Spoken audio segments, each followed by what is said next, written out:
Hello, readers and digital people, and welcome back to your favorite weirdo who loves to wear hats and talk and play with plushies. I'm a grown man. Alright, today we are talking about one of my favorite shows of all time. I don't know if everyone knows this, but those of you who know of Umami's series Interface, it is coming to a close this Saturday, and I'm so excited, I really can't contain myself.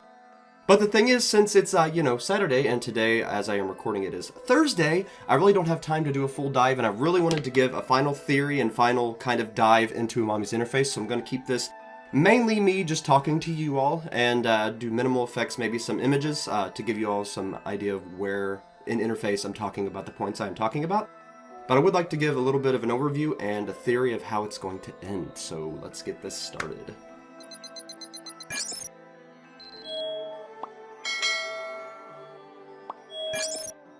Umami's Interface begins with, more or less, if you all know of the story of the Philadelphia experiment, it's more or less the same story. What happened was, there was a cloaking device on a military ship, and this military ship, instead of cloaking the ship, accidentally made the unseen seen. And how that actually started is the ship itself started to, well, it did a couple different strange things. First thing it did is the ship started to degrade into the basic elements, into the spirit energy that formed it, because in this world, I guess what you would call the God particle, is actually spirit energy itself. All matter is actually spiritual, and it kind of becomes physical. So the physical elements started returning back to their spiritual essences. It started to just pretty much degrading into just like the static. And as this process started to reverse and everything started to return to normal, some people who had turned into spiritual energy was inside the ship itself. So when things started to re-solidify, some people were fused to the hull of the ship. But one person was not. And this actually is not from the Philadelphia experiment. This is actually from history. There was a clown. I believe his name was Percy, the same as this clown we see as Mischief, with the same Mischief voice, same Mischief face, same symbology in the sunflower. So I'm pretty sure they're the same person. I don't know if this person just had natural spiritual energy, or if some kind of spirit copied this clown, but it's based off of the Mischief clown. But anyway, he did not. He remained spiritual energy and started floating off into the sky. And I don't know if there was some kind of anti-spiritual machinery inside of the bullets that hit him, but when the airplane started shooting at him, it caused the spiritual energy in him. I don't know, it almost seems like the energy that caused the teleportation and the unseen to become seen, that energy was stored in his essence, because when he was hit, it exploded outward, and suddenly the sky changed and the entire world became this new world where the spirits and the unseen can now be seen. And Mr. Greetings, we find out, was on that ship where all of this began, and he actually saw Mischief be born out of the ocean. And that really, the symbology of that, the serpent rising out of the ocean, really, really, really makes me think of a rebirth of the world. Because in some legends, when the creator was making the universe, he first had to conquer the Leviathan. And in some legends, the actual universe itself is made out of the Leviathan's skin and blood and other things. So it was very, very symbolic that a new Leviathan, the Mischief Leviathan, rose out of the sea at the beginning of this new world. There's so much symbology in this series. I'm probably going to have to go back and talk about it after the last episode comes out, but I really want to kind of contain myself until everything is out so I can really get a full picture of everything instead of just theorizing on everything. But anyway, after Mr. Greetings saw this happen, he dedicated his life to trying to return things to normal, because the spirits just frightened him so, and the whole world was afraid of it. The entire world was changing, and nobody wanted that. So he began a crusade of gathering the spirits and trying to return things to normal, trying to find ways to turn things back to the way they were before. But the problem was, during this crusade, it took many years, took a long time, and all of the children that had been born into this current generation had only known the world of spirits. So to them, it was like somebody was trying to steal their world. They didn't. It's hard to understand a world before the unseen was seen, because that's like if suddenly we decided that, or suddenly found out that animals were supposed to be invisible, and so we erase all the animals from the world or make them invisible again. How would you feel if all of a sudden you were living in a world without animals because we weren't supposed to be able to see animals before? It's the same situation. So in realizing this, they kind of stopped trying to hide the spirits and started trying to find ways to utilize them. And that's where things get dangerous. They started using the spiritual essences to power their machines. They found a completely pure, clean energy source, but at the same time, it was kind of destroying the human spirit because that's what they were using. So your afterlife was just you being recycled to power the planet, and people just lost the zest for life after realizing this. So that's what we kind of see towards the beginning of Umami's interface. We're seeing the aftermath of that situation. But that is not all, because if we roll this video, I'm just going to talk about it. I'm probably not going to show the whole thing. I'll probably have it just kind of going up here somewhere. But in this video, it talks about life from the beginning has continued to make itself more and more and more advanced. And he's like, why? Is there some kind of consciousness in the universe? Is the universe itself alive? Is it some kind of deity trying to rebuild itself? What is consciousness in general? And he starts to think, well, maybe the spiritual world revealed itself to us. And that's why it's letting us utilize it. That's why we're able to use it in so many things. That's why it's so compatible with everything. What if the universe wanted this? What if the universe wanted everything to be seen now because it was ready? So what he started doing is he started realizing that in the spiritual world, those essences, or if you think back to Plato's cave, how they used the example of us seeing the shadows on the wall of things. We don't actually see what things actually look like, and the real things are actually behind us. I think what he thought is, since there's like a giant heart spirit in nature, and there's a giant eye spirit in nature, there's giant intestines, I mean, just these elements of embodiments of certain aspects, he's like, well, what if these are actually the true essences we're seeing? What if these are the true eyes, the true hands, the true feet? So he started collecting them, thinking maybe that this is the body that this eternal being, that the universe's consciousness was trying to build for itself. So he decides he wants to help it out now.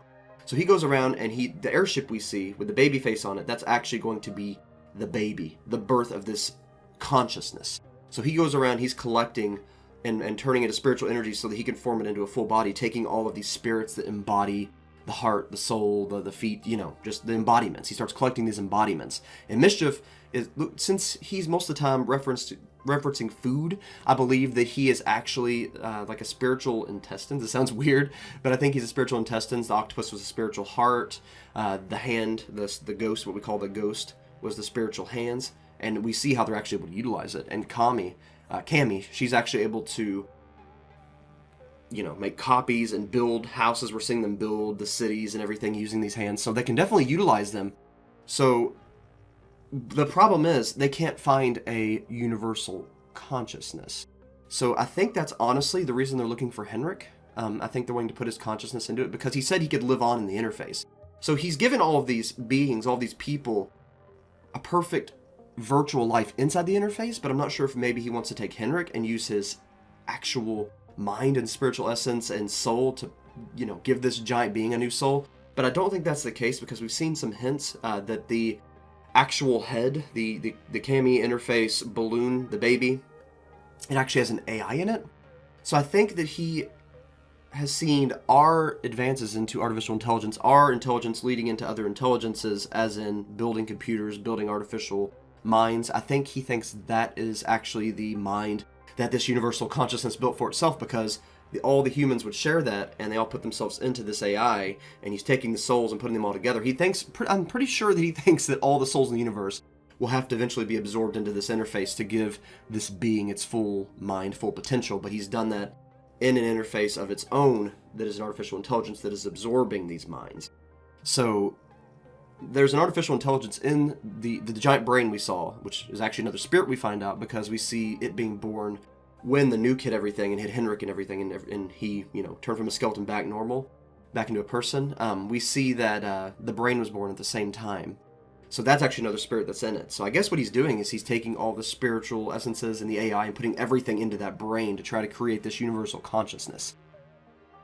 But I don't know if he's exactly wanting to anymore. He's starting to ask himself, why is he doing this? Was he really chosen to do this, or something else trying to manipulate him? So I'm wondering if the AI is evil and is trying to manipulate him into doing this. But we see him collecting everything, and it looks like he's very close to actually finishing this newborn universal consciousness being, which he thinks is like the ultimate answer to creation in general. Evolution, creation, however you want to think of the beginning. He thinks it's all been leading to this. So this is like the most important thing in the universe to him. So what he has done, is he's completely stripped away humanity's purpose, like the importance of humanity, to put it into this being, which is the consciousness of the universe, which he thinks is the final stage in evolution and the most important thing to exist. That's what he's doing. So, taking all that into consideration, the way I think this series is going to end, because we see in the episode right before this, the final, that Henryk is taken into the interface. So he's in it. What I think is that his consciousness is not going to be absorbed into the universal consciousness. He'll realize it'll be a perfect world, but he'll realize it's not real. He'll realize it's not actually what's happening, and it won't be enough to satisfy him, and his mental strength will break him free from the collective consciousness and start degrading this universal consciousness, because the natural way for this universal consciousness to exist, what he did not realize, what Mr. Greetings did not realize, is that the universal consciousness is in all things. A collective of many things that are all existing at the same time. They're not supposed to be in one body. They're not supposed to be condensed down into just one thing. It exists in all things, and the beauty of it is it experiences all forms of life at the same time. So by putting it all together, you're actually limiting it, and you're actually degrading the universal consciousness. So it's the opposite of what it wanted. So I think either Henryk may start, he may be the catalyst, but I think the universal consciousness itself is going to fight him back and teach Mr. Greetings that the reason it revealed itself was not to be put together, but to bring everything together so that it could exist everywhere at the same time and unite all living beings together into one consciousness. Because what it's really wanting, it's not wanting to be one being, it's wanting everything to live in peace and in harmony so that it can experience everything at the same time and not be limited to one form, but be able to live through all forms, unite itself in all of itself. And the universe itself, we're like the synapses and the cells in the body. It's like if you took all the cells in our body and put it into one just single-celled organism, it would be lesser than all of our body, the way we function, because we're millions and millions and billions and trillions, and I don't even know, we're a lot of cells, we're a lot of synapses, we're a lot of different things, organs, just we're a unit, but we're also separate. We're separate pieces. This finger is not the same as this finger. They're two separate entities. They can move independently, but in doing that, they have different experiences. They can do different things. If you fuse them together into one, you're limited. You've limited yourself way more than you originally were, and you can't do as much. So I think what the universal consciousness is actually wanting, what the truth of this actually is that the universe needs to exist in many as one. It needs to be one unified, multiple set of beings, a unit instead of a body. And that's what Mr. Greetings is going to realize. And I think the world will continue in this weird spiritual realm. It's not going to return to normal, but the actual interface itself is going to rebel against itself and break forth into its natural form the way it's supposed to be. That's how I think the series is going to end. I think Henryk's going to be a catalyst for that. Mischief may help with that. When Mischief actually may be integrated into the body, and when that happens, the Mischief causes all the pieces to not be unified anymore and to break away into their own things again. That's just what I'm thinking. So that's my thoughts on Umami's interface. I would love to hear your all's thoughts below. Make sure to subscribe. We'll be having more videos about Umami's interface after the actual finale. We're going to watch the finale live. We'll be reacting to that and just giving our thoughts on that. I'm really, really looking forward to that, and I hope you are as well. If you want to see that and you don't want to miss it while we're doing it live, make sure you're subscribed. I will be putting a community post out as well, just in case your notification doesn't get there, so you'll have double the chance of seeing it if you subscribe. Also got a lot more videos coming out. If you want to see our full details on what's coming out, also subscribe. It'll be in the community posts. And yeah, just thank you all for being here. Thank you all for your company. I enjoyed as always. Always good to see your faces, even though I can't. I'd like to take this opportunity to thank our patrons. Thank you all for everything you do to support what I do.